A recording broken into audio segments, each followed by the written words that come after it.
Yo guys, jumpa lagi dengan gue Andreas Tobing di YouTube channel gue yang seperti biasa kita akan bahas seputar investment khususnya cryptocurrency ya karena memang ya interest gue di situ. Oke, jadi kali ini gue mau buat satu analisis ya. Sebenarnya ini nyambung dari analisa gue di sekitar Januari atau Februari. Kalau kalian ingat gue sempat bikin video tentang outlook Bitcoin gue di tahun ini ya. Kan gue sempat mention kalau menurut gue di tahun ini di tahun 2023 Bitcoin sangat berpotensi untuk bergerak sampai ke 38 sampai 45. Itu optimis target gue, sekali lagi optimis target ya, yaitu 38 sampai 45 ribu per Bitcoin. Tentu nggak akan straight line, tentu nggak akan satu tarik garis gitu doang, nggak. Tapi mungkin ya pasti ada beberapa konsolidasi seperti yang kayak terjadi kemarin ya, Bitcoin dari 31 konsolidasi sampai ke sekitar 24,7 sebelum melanjutkan rally-nya lagi gitu ya. Nah, jadi kali ini lanjutannya sebetulnya karena kan sekarang udah bulan Juni ya. Jadi ini video lanjutan, sebetulnya gue mau buat satu outlook dari Bitcoin kira-kira bergerak di mana di bulan Juli sampai Desember. Tentu target gue nggak berubah sama sekali ya. In fact ya, bahkan faktanya kalau misalnya kita lihat chart, kalau kita doing more technical analysis, karena gue makin punya dasar yang kuat, gue semakin convinced, gue semakin benar-benar yakin dengan analisa gue bahwa Bitcoin memang bergerak menuju 38 sampai 45 sesuai target gue di tahun ini ya. Sebelum ya, sekali lagi gue ingatkan ya, sebelum menurut gue kalau memang achieve 38 sampai 45, Bitcoin akan crash mungkin 50 sampai 60% ya. Itu outlook gue di tahun ini, nggak berubah ya. Itu kalian cek aja video gue yang lama, gue udah nggak tahu di mana ya. Di TikTok gue juga ada sempat upload analisanya, di YouTube juga kayaknya udah lebih dulu bahwa Bitcoin akan ke 38 sampai 45 terus koreksi 50 sampai 60%. Gue juga udah ajarin waktu pas workshop ya. Dasarnya dari mana? Nah, jadi gini, kan kalau di awal tahun itu gue baru bilang berdasarkan fraktal aja kan, fraktal tahun 2019 gitu ya. Kali ini gue akan share more detail, lebih detail lagi ya, supaya kalian mungkin yang masih sambil kita sama-sama belajar technical analysis juga ngerti, oke? So, ini adalah Bitcoin daily chart seperti biasa ya. Gue akan buat satu analisa movementnya gitu ya untuk nextnya seperti apa gitu ya untuk Bitcoin. Jadi gue akan start dengan menambahkan satu indikator. Ini gue udah bersihin ya, gue udah bersihin layarnya. Gue akan tambahin memulai dengan menambah satu indikator 200 daily moving average ya, time frame ke day, dan gue ganti jadi merah supaya jelas. Oke. Ini adalah 200 daily moving average ya. Kalau kita lihat di tahun 2019 di sini, kita bisa lihat Bitcoin itu fase winternya nggak terlalu lama, cukup cepat ya. Setelah itu yang kita lihat di sini ya, Bitcoin membuat satu upside move yang sangat tergesa-gesa, sangat agresif sekali. Dalam waktu singkat Bitcoin breakout 200 daily moving average. Kalian bisa lihat breakoutnya sangat-sangat convincing, sangat meyakinkan, tanpa konsolidasi, tanpa mencoba berkali-kali push, langsung tembus ya. Jadi sebetulnya ini dasar awal gua kenapa gue bisa analisa menurut gua movement Bitcoin sangat possible untuk replicate tahun 2019. Basicnya awalnya tuh dari situ teman-teman. Gua kasih tahu sama kalian ya. Kan sebenarnya kalian masih inget lah kalau kalian tonton video gue yang Desember gitu ya. Gue masih cukup bearish dan gue November Desember khususnya ya.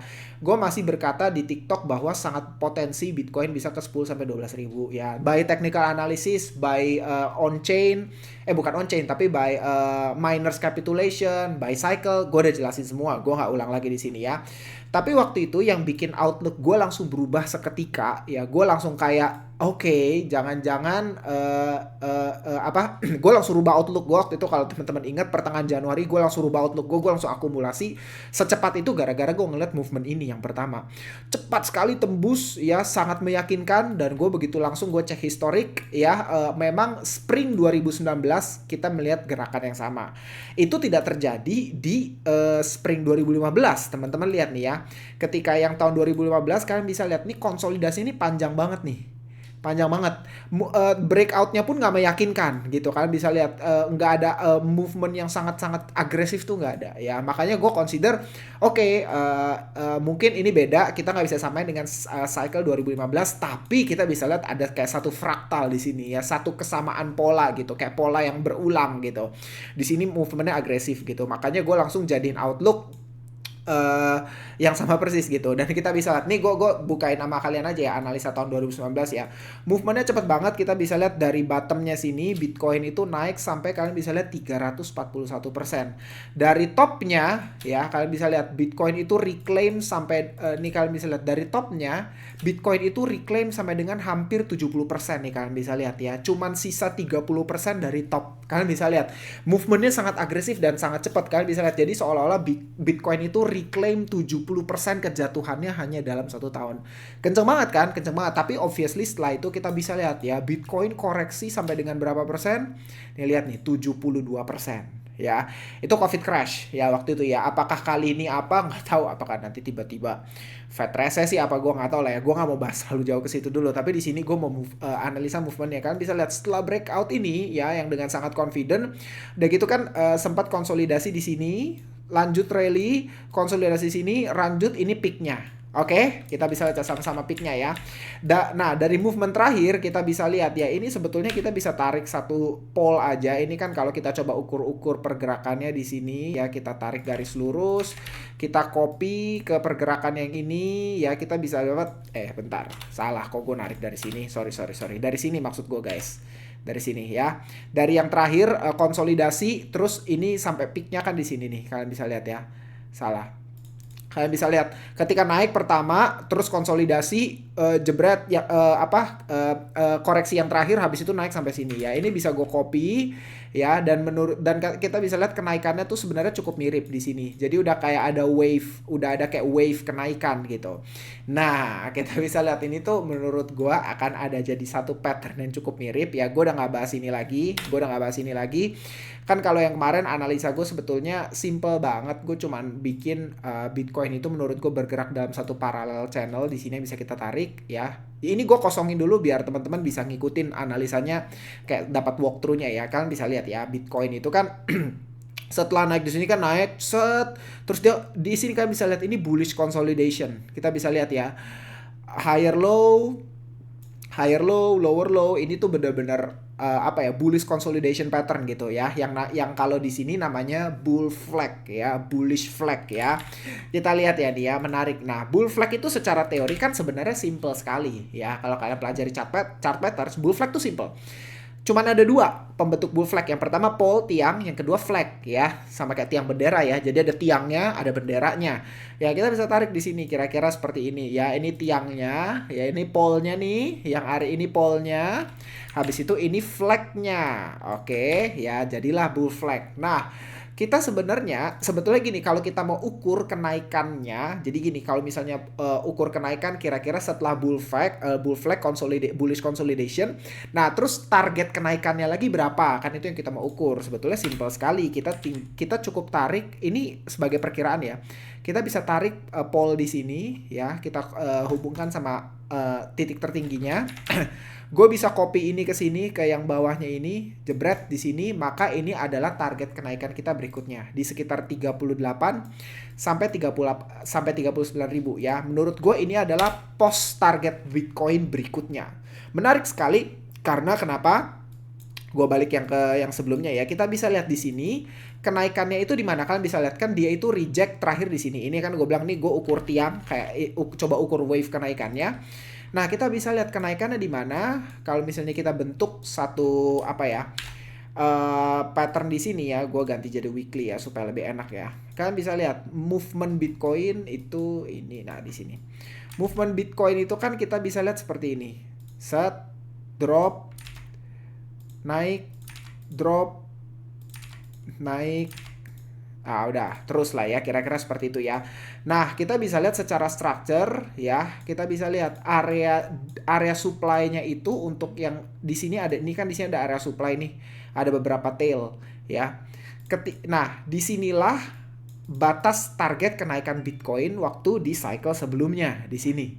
Kalian bisa lihat ya, targetnya kan sampai sini ya. Ini sebenarnya gue move ke day juga nggak apa-apa sih. Oke, nih kalian bisa lihat nih, kira-kira di sini nih. Ini kan banyak tail nih di sini. Tail ini kan berarti ya area supply gitu ya. Dulu sebelumnya area demand ya berubah jadi area supply. Kalian bisa lihat ketika breakdown di sini ketika breakdown dia kan retest dulu sebelum akhirnya melanjutkan penurunannya lagi gitu kan ya movementnya. Nah, sebenarnya kenapa bisa keluar angka 38 sampai 45 ya basisnya gue tuh sama aja gitu. Movement, drop, naik, drop lagi, terus nih retest ya, drop lagi ya. Sebetulnya di sini ya kita bisa lihat. Nih gue ganti week dulu biar lebih gampang.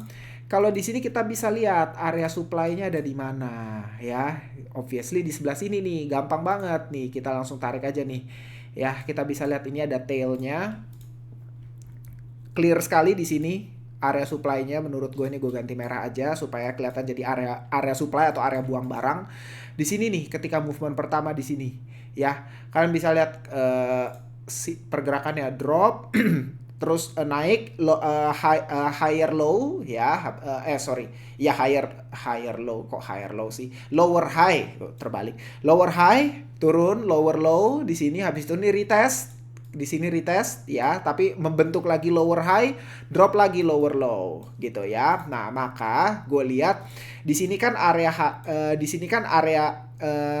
anjrit gue jadi lupa ya di sini pokoknya area koreksi yang pertama retest terus di sini adalah lower high-nya maka gue bisa ngelihat ini tuh bakal jadi satu fraktal dan ini bakal jadi satu magnet yang bisa menarik untuk Bitcoin kira-kira seperti itu. Tapi ini kan optimis banget nih ya, ini yang paling optimis nih gue nih 45 nih ya. Tapi sebetulnya kalau kita move by weekly ya gua itu bisa lebarin sampai bahkan ke sini ya, ini nggak ada masalah, gue bisa lebarin sampai ke sini ya, even gue drop sampai bawah pun nggak sampai sini pun ya masih bisa aja gitu, ngerti kan, karena ini area yang sebelumnya gitu. Maka sebenarnya itu yang menjadi dasar gue kenapa gue bisa share satu target untuk Bitcoin ya, yaitu di area sekitar 38 sampai 45 ya. Yaitu ya di sekitar sini gue udah nggak gambar lagi lah ya. Tapi kira-kira ini gengs. Nih, gue bisa buka sini juga. Ini nggak masalah, tapi ini akan jadi range area target gue. Obviously jadi gini, untuk 45 ini menurut gue udah maksimal banget. Menurut gue sekali lagi maksimal banget. Tapi dasarnya tuh seperti itu. Ya, gue expect di sini akan jadi satu pole lagi, ya. Dan inilah next target gue untuk upside move Bitcoin berikutnya, ya. Walaupun ya, gue delete dulu ya semuanya ya. Gue delete dulu. Kalau untuk saat ini, gue jujur masih pantau area ini sekitar 30 sampai 32, ya.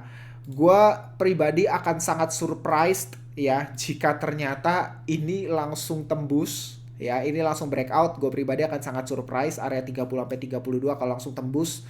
Menurut gue gila banget, bullishnya dahsyat banget. Tapi gue nggak pernah tutup kemungkinan itu. Sekali lagi ya, mungkin bisa jadi ini akan koreksi dulu di sini, dan koreksinya kemana? I think bisa di area sekitar 28,5 sampai 29. Di sini kan ada area demand yang sebelumnya supply berubah jadi demand.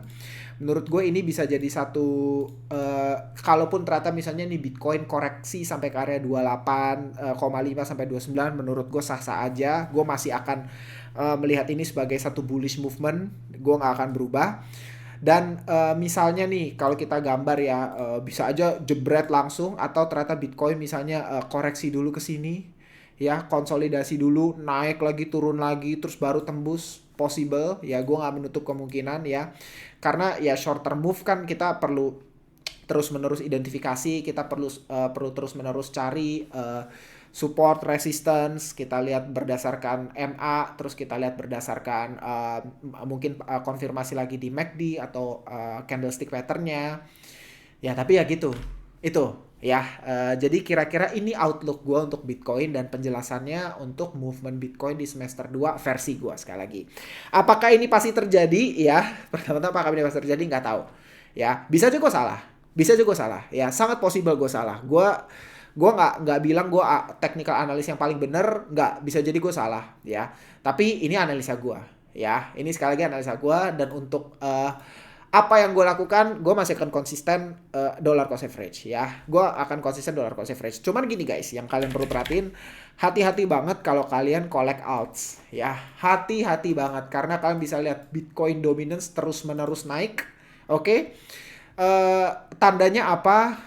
Tandanya yaitu ya seperti yang gue udah mention di video sebelumnya, uang rotasi balik ke Bitcoin ya, alts itu bisa akan kehilangan losing market cap-nya, kegerus. Kenapa? Karena orang rotasi balik ke Bitcoin uang-uangnya. So menurut gue alts in general masih berpotensi untuk berdarah, berpotensi untuk nggak perform ya. Jadi kayak menurut gue jangan begitu harap, jangan terlalu ngarep sama alts gitu ya. Mungkin untuk safer bets kalau misalnya teman-teman di kuartal 2 Ethereum and Bitcoin, yaitu safer play secara risk reward lebih moderat gitu ya. Untuk alts bisa jadi ada beberapa yang akan menemukan lower low-nya lagi in my personal opinion kalau ngelihat movement seperti ini. Bisa jadi ada beberapa alts misalnya nggak tahu lah ya, gue nggak bisa mention gitu ya, tapi mungkin masih akan create lower low lagi gitu. Untuk alts bisa jadi semester 2 seperti yang gue bilang sebelumnya adalah best buying opportunity, sangat possible. Tapi ya gitu, risk rewardnya kan lebih tinggi ya, resiko lebih tinggi, reward lebih tinggi ya. Tapi itulah yang gue mau sampai di video ini ya. Let me know kalau teman-teman kalian setuju atau enggak dengan analisa gue, atau kalian punya analisa sendiri, monggo di share. Gue sangat open, gue nganggap semua analisa fine dan sah aja. Soal kejadian atau enggak biar market aja yang tentuin. Oke, bye guys, see you on the next video. God bless you all.